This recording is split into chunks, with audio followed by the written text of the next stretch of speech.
All right, welcome back to the channel. I'm your host, EJ Parker. This is another episode of The Oldest Bone That I Own. Let's get right to it, shall we? So we're going to shift gears today once I reveal this amazing ancient object. A lot to talk about, so I hope you're ready. Have a look at this. What is this? This is not made of bone, this is made of stone. But it's used to process bone, and we'll talk all about that. This is an ancient, fully grooved stone axe head. This is roughly 1 to 5,000 years old. This is made of greenstone. This was found in Cuyahoga County, Cleveland, Ohio. Just about 25 miles east, or 25 miles west of where I am right now. So this is an amazing object. I just acquired this. I study Native American artifacts just for myself and posterity. I teach my children. I share what I learn with YouTube. I believe there's a lot to learn from the ancients that inhabited the world, especially North America, and specifically Northeast Ohio, where I live. And this is where this is from. We're going to talk all about this. I'm not selling this object. This is for study. And just having this in my vicinity, I don't watch TV. I don't watch sports. I'll sit around and I'll study this. And it makes me feel high, or it makes me just extremely happy. And then I share this happiness and knowledge with others. So that's what we're going to do today. Talk about who made this, why they made it, when it was made, how it was used, why it looks like this. So let's go. And I have notes, as always. So a fully grooved stone axe head made in Cuyahoga County, Cleveland, Ohio, by the middle or late archaic people. People so long ago, we have no idea who their name was, what they called themselves, what their language was, what their belief system was. It was just simply before written history. This artifact right here was discovered by an archaeologist named Don Wilkins. This came from his collection. Now, there's very sparse information about who that was, but from what I gathered, he lived in the early mid-20th century, before certain federal laws about protecting relics and artifacts. I'm assuming this came from private property, but I acquired this legally through a dealer of amazing antiquities. I found this on eBay. So if you have an urge to study these objects, you can go to eBay right now and just search for a stone axe head or a grooved stone axe head, and you can find something like this for, $30 possibly. This one costs a little bit more, but the idea was not to buy this for monetary gain. It was to buy this for spiritual gain, even though I'm agnostic. This is going to help me try to unlock some key of the universe by figuring out what the ancients were up to. So let's continue on. This is made of greenstone, which is an olive color igneous rock. It doesn't shatter. And this greenstone was the industrial strength material of the ancients. Through trial and error, they realized that this stone is shapeable through pecking. You can grind it and polish it and make it quite sharp. And it's also quite shatter resistant. Whereas flint, that was used to make arrowheads and spear points, that can shatter like glass. All right, so let's talk about the origin of this lifespan before we kind of talk about the details of the who and the what and the why. An overall big picture of this object from the beginning of its origin to right here in front of me and you. Okay, let's do it. So this stone was made in the Canadian Shield, which is near Ontario, millions and millions, or perhaps a billion years ago. Igneous rock is stone made by fire. So this was made in the belly of a volcano, and I think it either cooled within the earth and was pushed up, or it cooled on the outside of the earth. And then, so that was like millions and millions of years ago. And then the second step was transportation. So this stone then caught a ride from Canada down to Ohio on the Laurentide ice sheet. So it came down from north to south. This is roughly like 20,000 years ago. So it came down from Canada to Ohio, and then the next step was being deposited in Cuyahoga County, which is Cleveland, Cuyahoga County, due to glacial melt. So roughly 14,000 years ago, the climate changed. Glaciers melted, and all the stones all the stones and bones and whatever, and all the junk, just fell where it stood, because the ice melted, and then the last step was shaping. So this was on the ground somewhere, maybe in a riverbed, and an ancient tool maker liked the shape of it, knew this green stone was conducive to being used in tool making. They picked it up, and through roughly 30 to 60 man hours of pecking this with various methods, they shaped this stone axe head. And that was, again, roughly 1,000 to 5 to 6 to 8,000 years ago, right? There's no maker's mark on this, so this is unlike early 20th century pottery. There's no stamp, or this is a ancient. And I mean, we take clues, but from what I've deciphered, this is middle to late archaic people. Okay, so that's the trip this stone took to become an object and a tool, and now it's like a relic. So what is this type? This is called a short pole groove stone axe head. So it's fully grooved, meaning this groove here goes all the way around the stone, right? That was used to attach it to a piece of wood. We'll talk about that, how it was used as like an axe. Now it's called short pole because the distance from the groove to the back is shorter than relatively shorter than the groove to the point or the bit. So this is the design of this particular axe, and there's different designs. And when I bought this, because again I'm from Northeast Ohio, I have a fascination with Native American history and culture and artifacts. There's things to learn, I believe, for sure.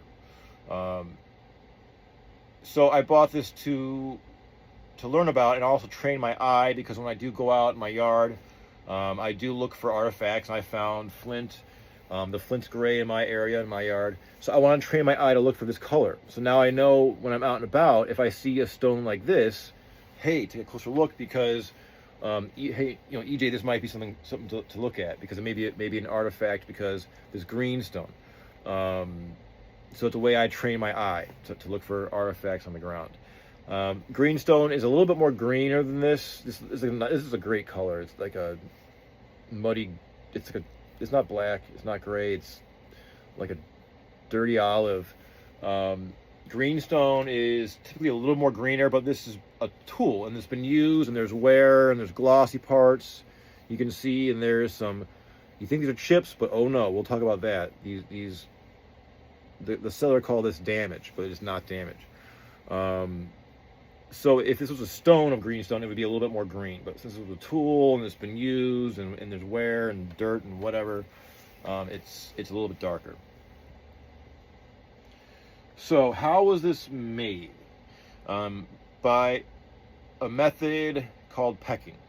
An ancient tool maker in Northeast Ohio had a stone that was harder, and they would simply do this, and it would cause like little specks of dust, and they would clear it and keep doing this until it took the shape of what they were going for.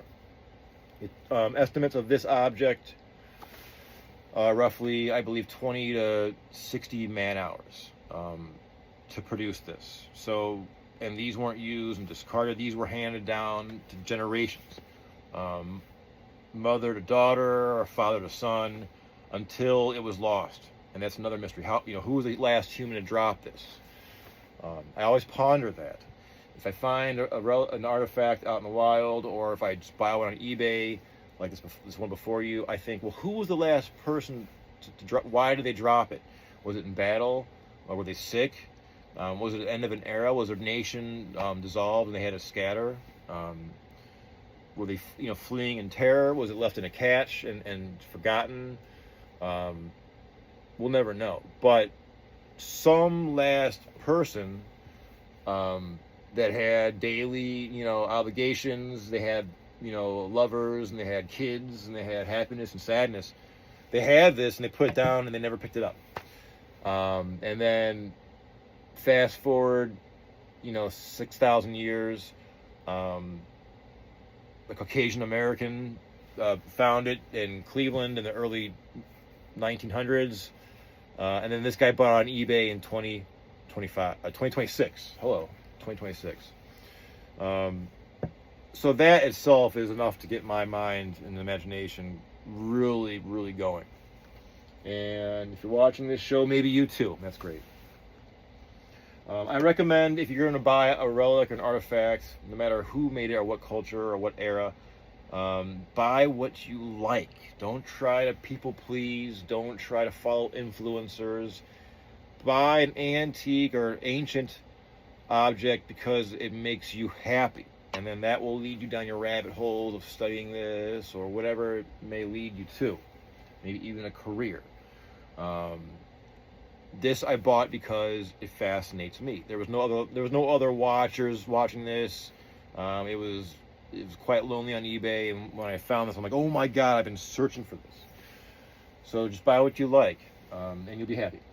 Now, how was this? Talking about how this was made, and then so this could also be polished. You can see there is a point. Now, this could have been sharper in the past, but there are. You see the glossier parts from the wear and where this was attached to the handle. It's great how it stands up. It was attached to a handle by a method called hafting, and I happen to have just like a really crude example because those of you who know ancient relics and objects and stone tools and Native American objects will be familiar with this, but if you don't know, this will be an introduction to you. So an ancient tool maker would find a stick, and they would split it like so, and then they would take the axe head and then put it in that groove, and then they would take a sinew or animal tendon, and then they'd wrap it around in various ways and attach it, and I'm sure some very clever way, much more clever than I can figure out. And then that was your stone axe and this was used for clearing, camps. It was used for canoe making, processing food. This blunt end could be used for smashing, processing bones.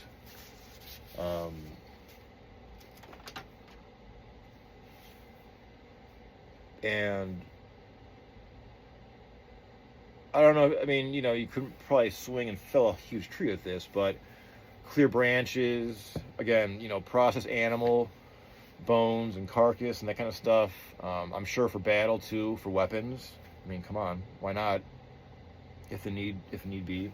And then, when I was a kid, I always wondered, well, how did Native Americans attach the stone to the stick? Because when I tried it in the woods with like a vine, it would just fall off. And then when I got older, I would try rope, and that never worked. And the natives, or the ancients, had an amazing method. And basically, it was the industrial strength duct tape of the ancient people. And what it was white-tailed deer sinew. And that's like the tendons of the animal. And those animals are incredibly fast, and they live around where I live in Ohio, and they can jump, I'm sure, 10 feet tall or higher, and they're fast, and they can stand brutal winters, and they've been around forever, and they'll always be here. But so the tendon was this dry muscle, like this fiber, and then the artisan would get it wet, and it would become pliable. They would attach it around the stone to the handle, and once the tendon dried, it would form a bond much tighter than any human could tie a knot. As it dries, it tightens, and it becomes incredible pressure, bonding the stone to the wood handle, which is amazing. And that leads me to this next segment. Take a closer look and question what you see. So the seller said, hey, this is damaged at the base, I'm assuming here. But upon closer look, well, let's see. Well, wait a minute. It's on both sides, here and here at the same spot. And it looks like there are some tool marks. I forget, there's an archaeological term. I'm an amateur archaeologist. Don't sue me. If you need professional legal archaeological advice, please speak to a professional. I think there's some tooling marks. Now, this was done for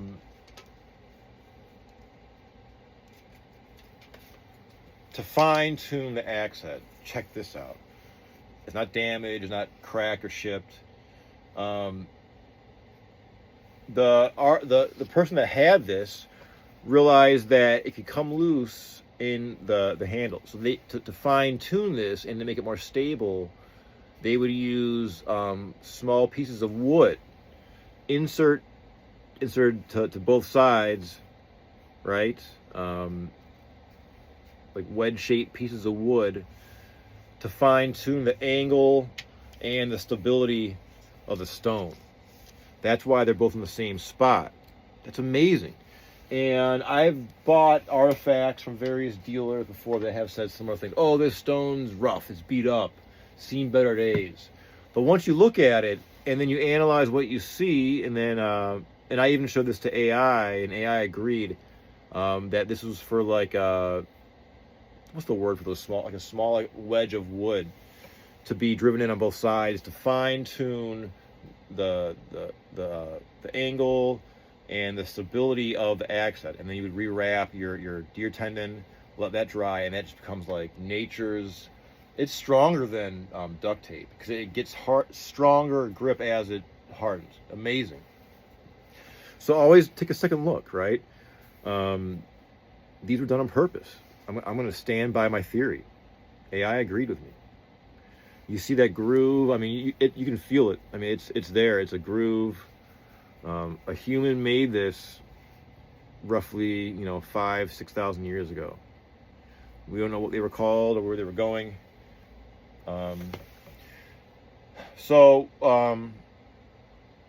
As far as the who made this, archaic people, we don't know what their names are. A brief nutshell of the history of the people of Northeast Ohio, from what I've learned in my research. So roughly, I don't know, like maybe 20,000 years ago, the ice age subsided, and this tundra of this area became, through climate change, like a lush woodland. And the Paleo Indian, which were the cavemen in the old time paintings, spears with flint points, throwing them at mastodon and woolly mammoth. They became archaic people, people who lived in these forests, along river ledges, along Lake Erie coasts, and they did a mixture of hunting and foraging. That's I've watched many documentaries and read books, and that's kind of like all we can say because it's so long ago and there was no written culture, no written history. They didn't have a written language.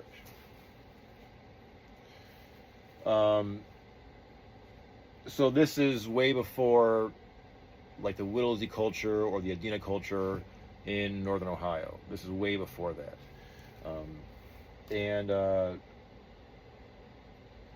This is since this is the bone, my bone show. I found this. This is northeast well, this is like a white-tailed deer, found in Northeast Ohio. This is a doe, a female deer, good sized one, I guess. Gorgeous skull. Now, the natives would use something like this to process the bone. This blunt end, you can just see it's been used as a tool. There's natural wear, and there's a patina there. As an antique dealer, patina is a word I use often, and you can see just the patina from use. Ancients would smash bone to get the marrow because the marrow was very nutritious.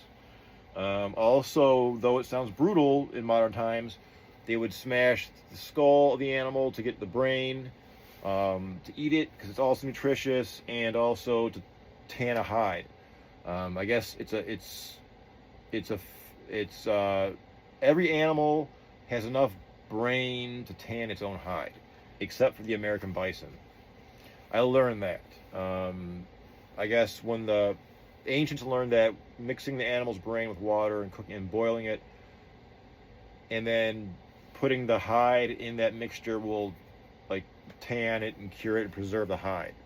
And every animal has enough brain to do its own hide, which is something about there's something about design in there. You know what I mean? If you think about that, even though I mean it's you know, and for ancient humans, it's almost too perfect. Something to think about. But that's how this would have been used in the process. I mean, maybe to process the animal's body, the sharper end. So I had to feature at least a bone on the Oldest Bone I Own show. So there's that. So back to the people, the archaic people. These people, now through my research, you know, it's hard to pinpoint exact dates, but roughly 3,000 to 8,000 years ago. They invented the addle, which is a tool to throw spears even further and harder and faster. They invented stone tools like this and used them. And they hunted things like elk, white-tailed deer, turkey, and those are all around today except elk in my area. We have white-tailed deer, turkey, wild boar. We have black bear. And an interesting fact around Northeast Ohio, and I'm sure other areas in North America, are the salt trails.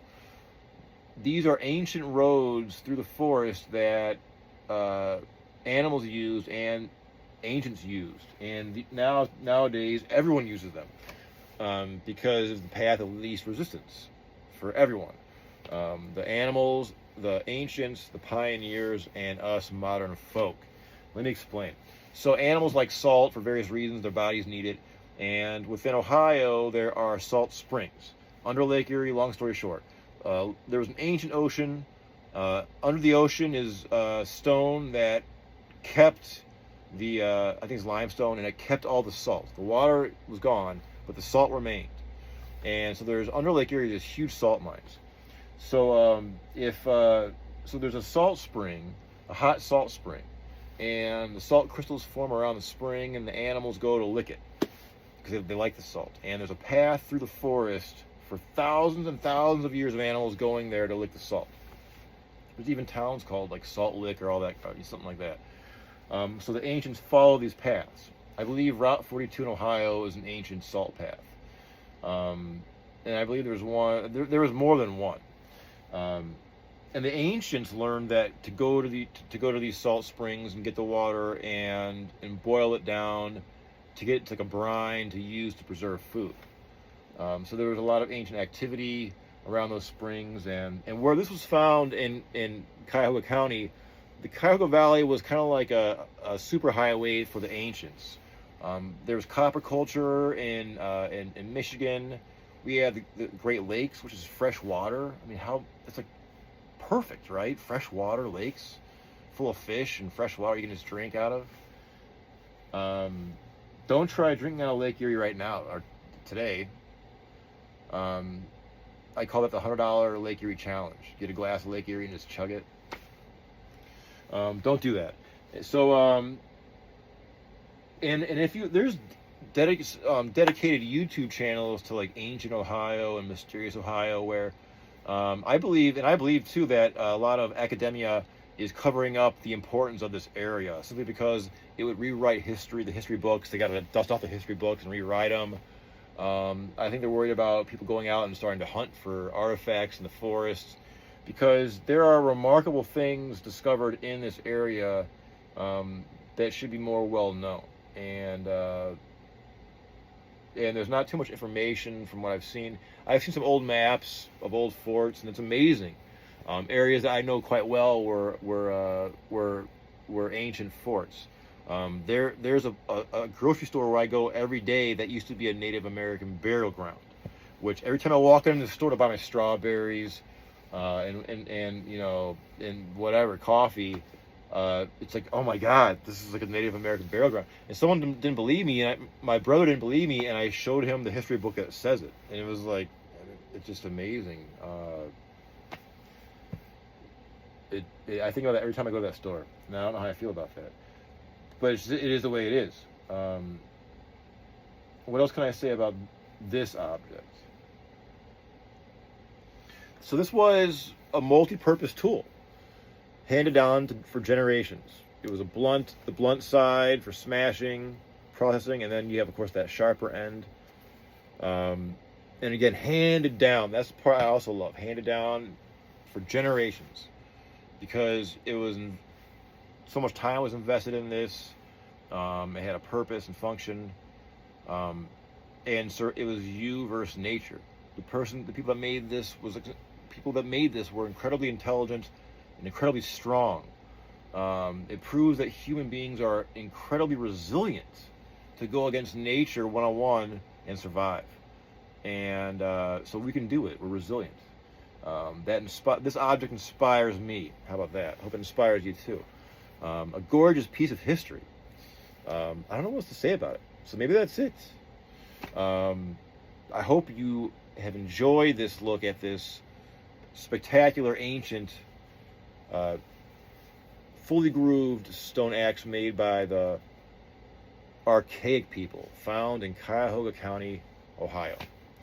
I'm your host, EJ Parker. As always, thanks for watching, and we'll see you next time.